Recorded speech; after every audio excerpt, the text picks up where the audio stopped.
NCERT संपूर्ण सामान्य ज्ञान। भारतीय इतिहास एवं राष्ट्रीय आंदोलन। प्राचीन भारत का इतिहास पढ़ेंगे, प्राचीन इतिहास, मध्यकालीन इतिहास और ये आधुनिक इतिहास। प्राचीन भारतीय इतिहास।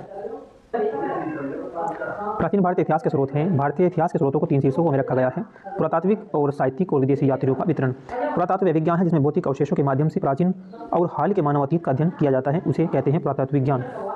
तो पुरातत्व विज्ञान, पुरातात्विक स्रोत जो है अभिलेख, सिक्के, स्मारक, भवन, मूर्तिकला और चित्रकला अवशेष। पुरातात्विक स्रोतों के अंतर्गत सबसे अधिक महत्वपूर्ण स्रोत अभिलेख है। अभिलेख पत्थर, शिलाओं और स्तंभों या ताम्रपत्रों, दीवारों, प्रतिमाओं एवं मुद्राओं पर उत्कीर्ण किए गए हैं। अभिलेखों के अध्ययन को एपिग्राफी कहते हैं। अभिलेखों के जो अध्ययन को क्या कहते हैं? एपिग्राफी कहते हैं। सबसे प्राचीन अभिलेख अशोक के हैं जो प्राकृत भाषा में लिखे गए हैं। मास्की, गुजरा, नेटूर और उडेगुलम अभिलेख में अशोक का नाम स्पष्ट उल्लेख है। अशोक के अन्य अभिलेखों में भी देवताओं का प्रियदर्शी राजा कहा गया है। अशोक के अधिकतर जो अभिलेख है ब्राह्मी लिपि में लिखे गए हैं और अभिलेख खरोष्टी एवं अरेमाइक लिपि में भी लिखे गए हैं। अरेमाइक लिपि में भी इन्हें लिखे गए हैं। ब्राह्मी लिपि बाएं से दाएं लिखी जाती है। ये इसमें नोट करने का है कि ये कहाँ से लिखी जाती है। जो ब्राह्मी लिपि है वो बाएं से दाएं लिखी जाती है, जबकि जो खरोष्टी लिखी है लिपि, खरोष्टी लिपि, ये दाएं से बाईं ओर को लिखी जाती है। ब्राह्मी लिपि जो है ये बाएं से दाएं को लिखी जाती है, बाएं से दाएं को लिखी जाती है, जबकि खरोष्टी लिपि दाएं से बाएं की ओर लिखी जाती है। ब्राह्मी लिपि को सबसे पहले 1837 ईस्वी में जेम्स प्रिंसेप नामक विद्वान ने इनसे पढ़ा था। पुरातात्विक अभिलेख जो हैं, पुरातात्विक अभिलेख, पुरातात्विक अभिलेख शासक एवं अभिलेख की जो विशेषताएं हैं वे। हाथी गुम्फा अभिलेख जो है ये कलिंगराज खारवेल का अभिलेख है। इसी अभिलेख में सर्वप्रथम भारतवर्ष का उल्लेख किया गया था। जूनागढ़ या गिरनार रुद्रदामन का अभिलेख, यह अभिलेख संस्कृत भाषा में लिखा गया है तथा इसमें सुदर्शन झील का वर्णन किया गया है। जूनागढ़ या गिरनार अभिलेख जो है, जहाँ है जूनागढ़ या गिरनार, ये रुद्रदामन का अभिलेख है। यह अभिलेख संस्कृत भाषा में लिखा गया है तथा इसमें सुदर्शन झील का वर्णन किया गया है।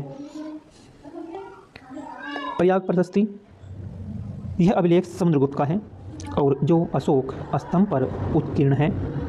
इस प्रशस्ति में समुद्रगुप्त के विजयों और नीतियों का पूरा विवेचन मिलता है।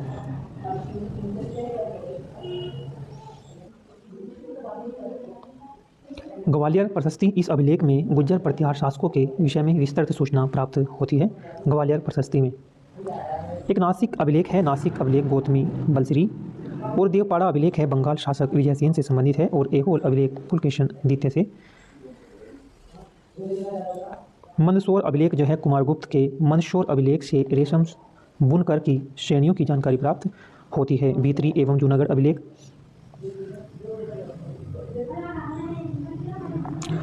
स्कंदगुप्त घोड़ों पर विजय का विवरण। बांसखेड़ा एवं मधुबन अभिलेख, हर्षवर्धन की उपलब्धियों का वर्णन।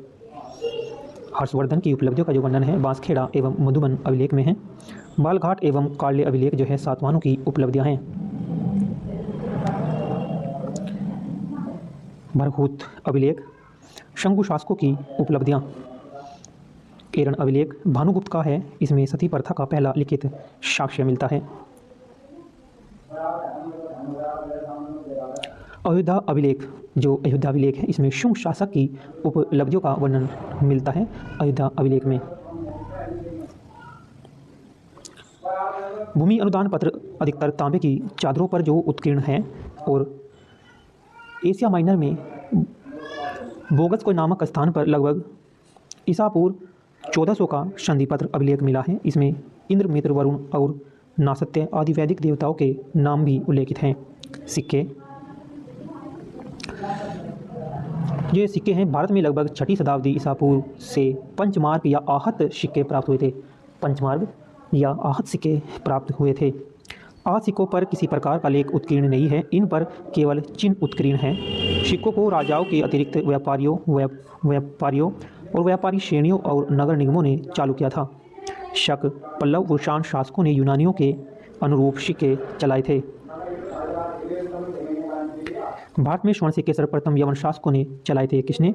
भारत में स्वर्ण सिक्के, सोने के जो सिक्के हैं सर्वप्रथम यवन शासकों के द्वारा ही चलाए गए थे। और चांदी के प्राचीनतम सिक्कों को काशापन, पूरण, धारण, शतमान आदि कहा गया।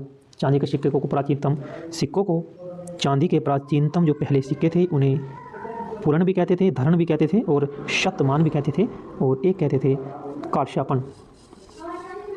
सर्वप्रथम सिक्कों पर लेख लिखवाने का कार्य यवन शासकों ने किया था। सर्वप्रथम सिक्कों पर जो लेख लिखवाने का जो कार्य है वो यवन शासकों के द्वारा किया गया था। सामान्यतः 206 ईस्वी पूर्व से लेकर 300 ईस्वी तक के भारतीय इतिहास का ज्ञान हमें मुख्य रूप से मुद्राओं की सहायता से ही मिलता है।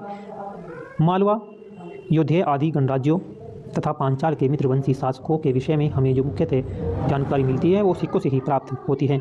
सिक्कों के अध्ययन से हमें सम्राटों के धर्म तथा उनके व्यक्तिगत गुणों का पता चलता है।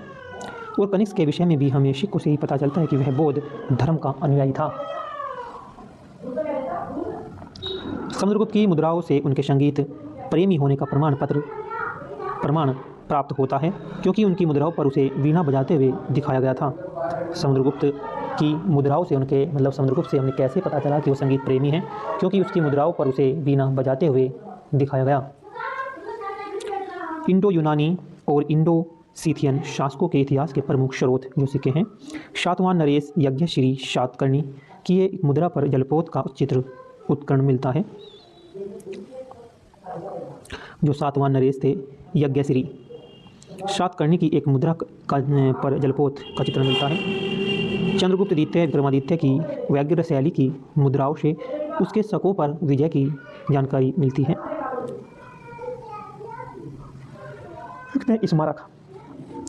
स्मारक से जो हमें लगता है प्राचीन काल में महलों, मंदिरों की शैलियों से वास्तुकला के विकास की जानकारी प्राप्त होती है।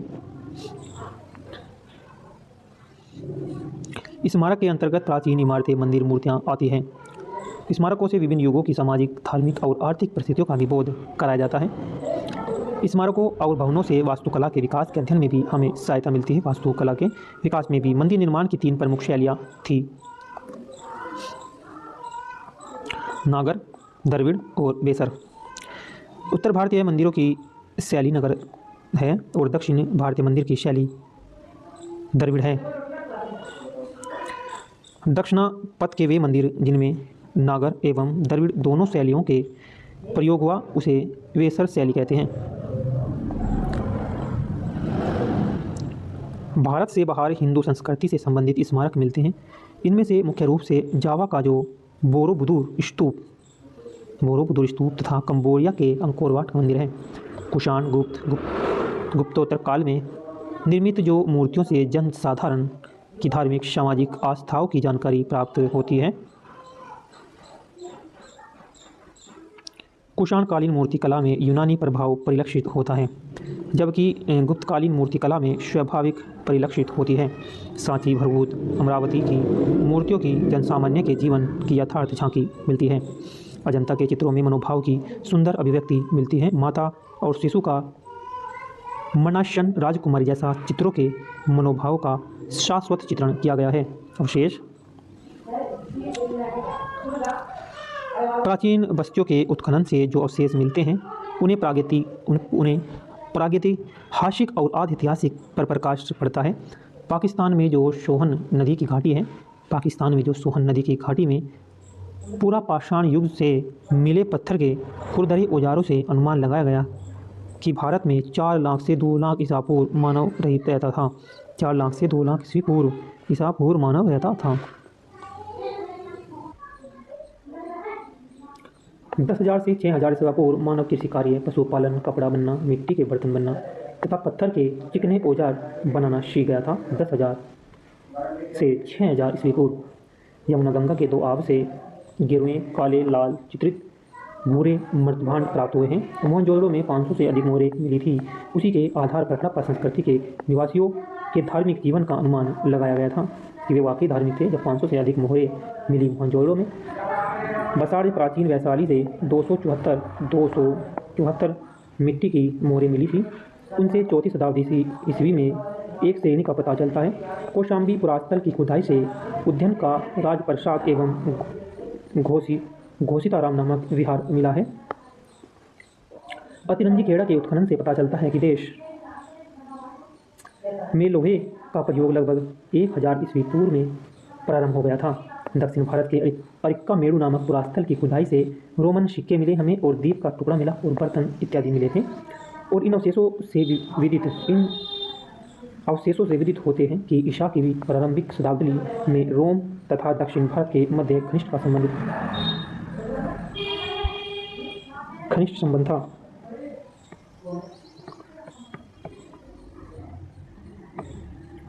वेद भारत के सर्वप्राचीन ग्रंथ हैं जिनका संकलनकर्ता महर्षि कृष्ण द्वैपायन वेदव्यास को माना जाता है। वैदिक शब्द वेद से बना है। वेद का शाब्दिक अर्थ ज्ञान से है। भारतीय परंपरा में वेदों की नित्य तथा अपौरुषेय माना गया है। 4 वेद ऋग्वेद, यजुर्वेद, सामवेद, अथर्ववेद। इन वेद को संहिता भी कहा गया है और ऋग्वेद को सबसे प्राचीन का वेद माना गया। और ऋग का अर्थ है छंदों तथा चरणों से युक्त जो मंत्र है वो ऋग्वेद हैं। ऋग्वैदिक भरतों का अधिवास क्षेत्र सरस्वती तथा यमुना नदियों के बीच का प्रदेश था। यजुर्वेद में यजुष शब्द का अर्थ है यज्ञ। यह बलिदान से है। इस संहिता की रचना गद्य एवं पद शैली में की गई थी। और यजुर्वेद के 2 भाग हैं, कृष्ण यजुर्वेद एवं शुक्ल यजुर्वेद।